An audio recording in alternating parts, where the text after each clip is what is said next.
mateng wau sing nyaosi tahu kanca-kanca. Sinten, Mbak?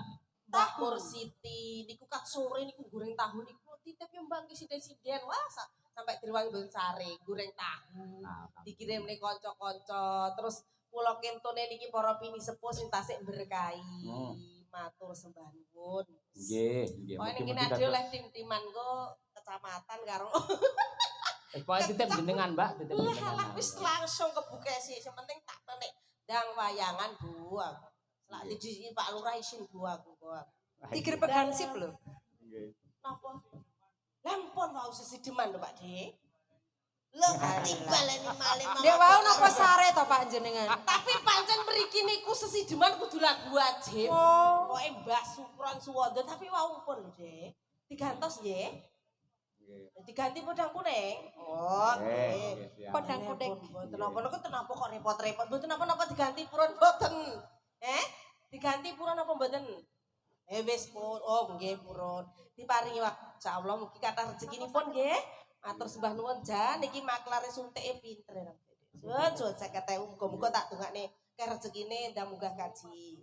Amin. Sing nyawer 100.000 tak dongakne keh garwane. Lho. Ya malah bingung to, Mbak. Malah bingung lho, ora kepenak lho. Lho donga apik lho ning alam donya luwih akeh wong wedoke lho karo lanang jarene ngono. Bener. Iya. Sing diaturke podang kuning isih apa piye? Lali ndak? Niku Kembang rawe. Kembang rawe. Oh ya. Kembang rawe. Kembang rawe bablas pedang. Kan sakniki ahli podang kuning kan Birgita. Oh iya siap. Iku gubuk asmara no genan. Hah? Sembarang wis. Nggih. Maka diaturake rumiyin kembang rawe Mbak Tuti kali Mbak Lucy. Oke, yo.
Kaget kucinge barang, Mbak. Iya.